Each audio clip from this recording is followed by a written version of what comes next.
मित्रांनो, हळद रुसली कुंकू हसलं या मालिकेच्या नवीन लेटेस्ट एपिसोडमध्ये आपण पुढे असं पाहणार आहोत की इकडे कृष्णा ते शहरामधून वापस गावामध्ये आलेली असते। त्यानंतर ती भक्ती तिच्या बहिणीची वाट बघत बाहेरच बसलेली असते आणि तेवढ्यातच कृष्णा येते। कृष्णेला पाहून ती फारच खुश होते आणि तिला विचारते, काय झालं पूजा, तुला भेटली का? काय म्हणाली पूजा, तिने खरवस खाल्ला का? तुझ्याशी नीट वागली का ती? त्यावर ती म्हणते हो।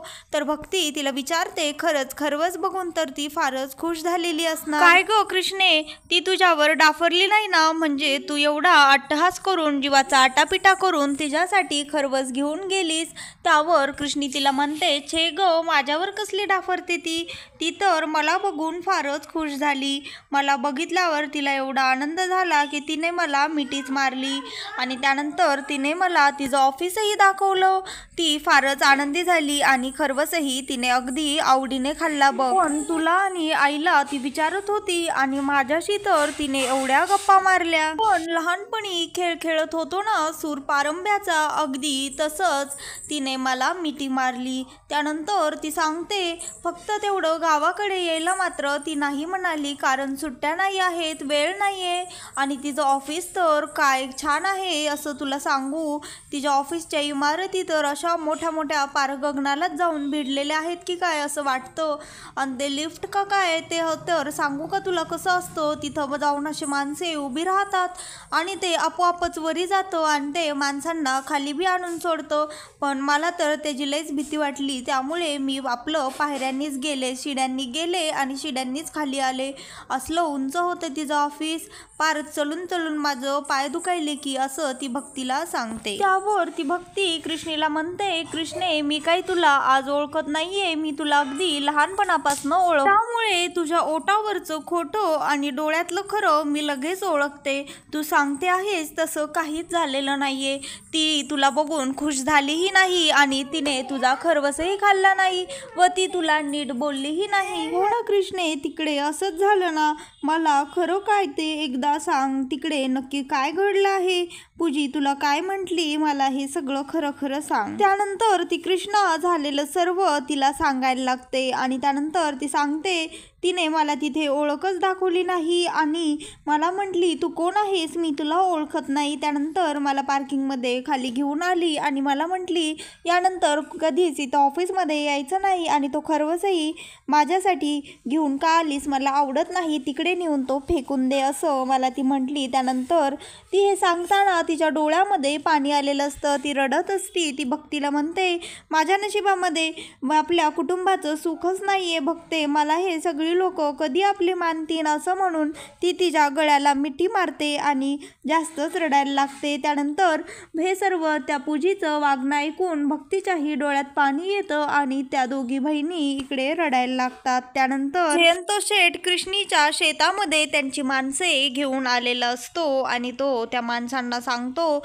चला रे या आता पुढं आणि सगळं काम बराबर झालं पाहिजे, काहीच चूक कसलीच कसर यात सोडता कामा नये आणि ह्यामध्ये फक्त मातीच उरली पाहिजे, एक हिरवी काडी जरी उरली ना तरी पुन्हा सांगितलं नाही म्हणतात असं तो त्यांना सांगत असतो आणि म्हणतो स्वतःशीच, आता कसा तू तोरा दाखवतेस आणि गावामध्ये मानवर करून मिरवतेस आणि कसं माझे पैसे माझ्या नाकावर फेकून मारतेस, तू तर असं म्हणाली होतीस, आता मीही बघतोच, नाही तुला ह्या धुळीसपाट केलं तर नावाचा जयकांत शेठ नाही असं म्हणून तो त्याच्या माणसांना त्या कृष्णीच्या शेतामध्ये सगळीकडे आग लावायला सांगतो आणि त्यानंतर ते माणसं सगळ्या शेतामध्ये आग लावून तिथनं निघून जातात आणि इकडे संध्याकाळची वेळ असते। त्यानंतर भक्ती आणि कृष्णा दोघेही गाढ झोपीमध्ये असतात। त्यावर त्यांच्या गाईचा म्हणजेच ज्या स्वातीचा, जिने कृष्णाने तिचं नाव स्वाती ठेवलेलं असतं, त्या गाईचा जोराजोरात ओरडलेला हंबरडे फोडलेला आवाज त्या कृष्णीला येतो। त्यावर ती स्वतःच्या मनाशीच भक्तीच म्हणते हा आवाज तर स्वातीचा आहे. त्यावर ती भक्तीला उठवते आणि म्हणते अगं ही अशी स्वाती का ओरडत आहे, तिचं काही दुखत तर नसेल ना. त्यावर ती म्हणते तिचं दुखत नसेल, ती कशाला एवढ्या रात्रीचं ओरडेन, तू दुपारी त्या लखा काकाची गाईची डिलेवरी केली होतीस ना, नक्की तीच ओरडत असणार. त्यावर ती म्हणते नाही ग, ती बरी आहे, ती का असं ओरडेन, चल बाहेर जाऊन पटकन बघून येऊयात. त्यानंतर त्या दोघी जणी बाहेर शेतामध्ये बघायला जातात आणि इकडे त्यानंतर सावित्रीही त्या दोघींच्या मागे त्या दोघी कुठे गेलेल्या आहेत हे पाहण्यासाठी जाते आणि म्हणते आता एवढ्या रातच्याला ह्या झिपरीनं काय कारनामे करून ठेवलेत काय माहिती, असं म्हणून तीही त्यांच्या मागे जाते आणि ते बघते तर त्यांचं शेत, त्यांचं सर्व रान पेटवून दिलेलं असतं आणि सगळीकडे वणवा पसरलेला असतो. ते पाहून ती कृष्णी फारच शॉक होते, तिला धक्का बसतो, तिला वाटतं आता हे कोणी केलं असणार आणि आता ही एवढी मोठी आग हा वणवा कसा विझवायचा. आणि भक्ती तर एकदम आश्चर्यचकित झालेली असते, तिला धक्का बसलेला असतो, ती तर फारच रडत असते आणि सावित्री स्वतःला डोक्यावर मारून घेते.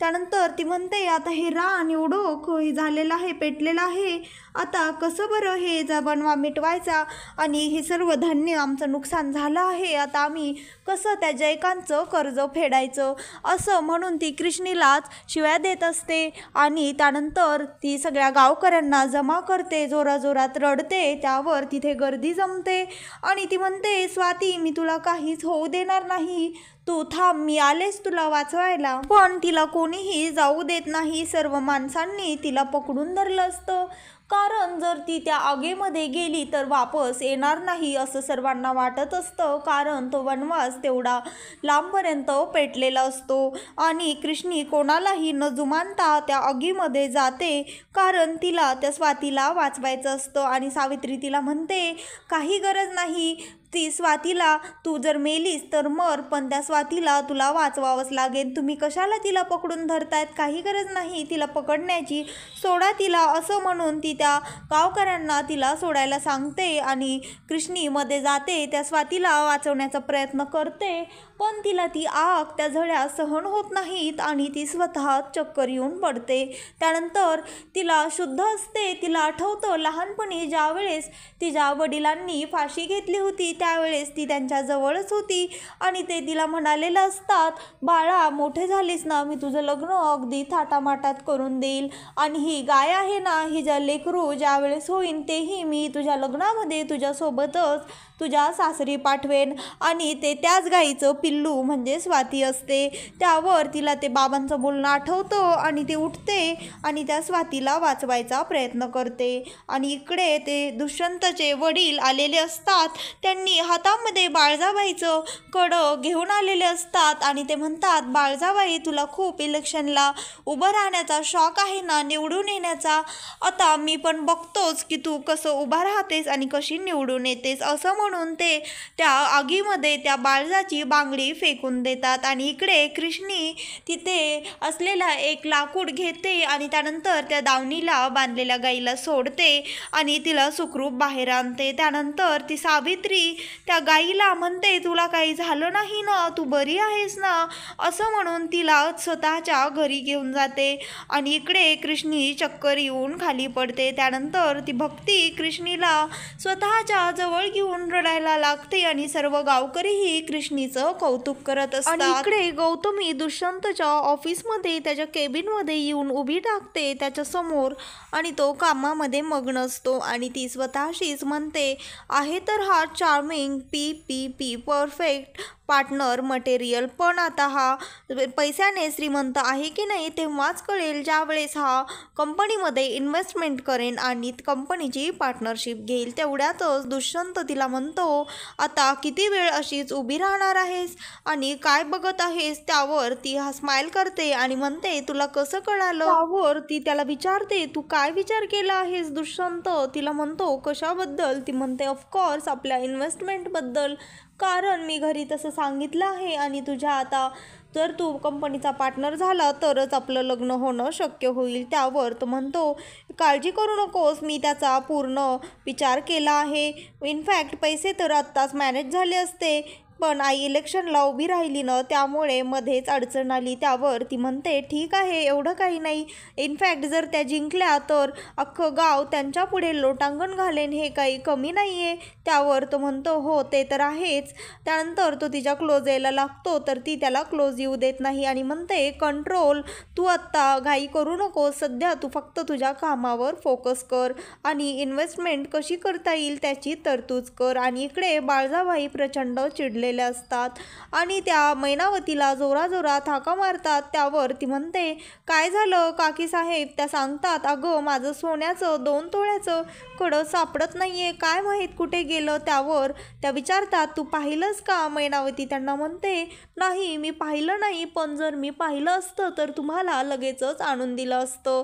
त्यावर त्या म्हणतात, आता घरामध्येही काय चोऱ्या व्हायला लागले की काय? त्यानंतर त्या जयंतला आवाज देतात आणि जयंतला विचारतात, तू पाहिलंयस का? त्यावर तो म्हणतो, नाही. त्यावर त्या म्हणतात, माझ्याकडं जे कोणी घेतलं असेल त्याला लवकरात लवकर सापडा, कोणाला एवढी भीक लागलेली आहे, असं त्या टोमणे मारत असतात आणि म्हणतात, नाहीतर मला आता जर सापडलं नाही 1 तासाच्या आत तर मला पोलीस स्टेशनला जाऊन पोलीस कंप्लेंट करावी लागेल. त्यावर मैनावती म्हणते, आता आपल्या घरात एवढी नोकर चाकर असताना जर चोरी व्हायला लागली तर अवघडच होऊन जाईल. त्यानंतर त्या तसा निर्णय घेतात आणि इकडे दुसऱ्या दिवशी पोलीस स्टेशनला जाऊन कंप्लेंट करतात. तर आधीच त्यांच्या विरोधामध्ये त्या कृष्णीने कंप्लेंट केलेली असते. त्यानंतर तिथे दुष्यंतला ही गोष्ट कळते आणि दुष्यंत गावाकडे पुन्हा येतो आणि जयंतला विचारतो, कोणी केली आहे ही कंप्लेंट? कोण आहे ती मूर्ख मुलगी? त्यावर तो सांगतो, तीच ती कृष्णा. त्यानंतर दुष्यंत तिच्या घरी जातो आणि तिला चेक लिहून देतो, कारण बाळजाबाई म्हणालेली असते, जेव्हा ती पोरगी इथं येऊन माझी माफी मागेन तेव्हाच मी या पोलीस स्टेशनमधनं घरी येईल. त्यानंतर मग ते येतात, कृष्णीकडे जातो आणि म्हणतो, तुला हवेल तेवढे पैसे, तुझं काय नुकसान झालं आहे त्याच्या तिप्पट रक्कम ह्या चेकवर लिही, पण फक्त तुला माझ्या आईसमोर पोलीस स्टेशनला येऊन तिची माफी मागावी लागेल, कारण माझी आई कधीच हे असले फालतू काम करणार नाही असा मला विश्वास आहे. त्यावर ती कृष्णी त्याने लिहिलेला चेक घेते आणि त्याच्यासमोर फाडून टाकते आणि त्याच्या तोंडावर ते तुकडे फेकते आणि म्हणते, माझा जे नुकसान झालं आहे त्याचे मला पैसे नको आहेत, तर माझं जे पीक आधी जसं होतं तसंच हवं आहे, कारण आम्ही लोकांनी दयेने दिलेले पैसे घेत नाही, तर स्वतःने कष्टाने कमवलेले अभिमानाचेच पैसे घेतो. असं तिचं उत्तर ऐकून त्या दुष्यंतला फारच राग येतो. त्यानंतर तो तिथनं रागात निघून जातो.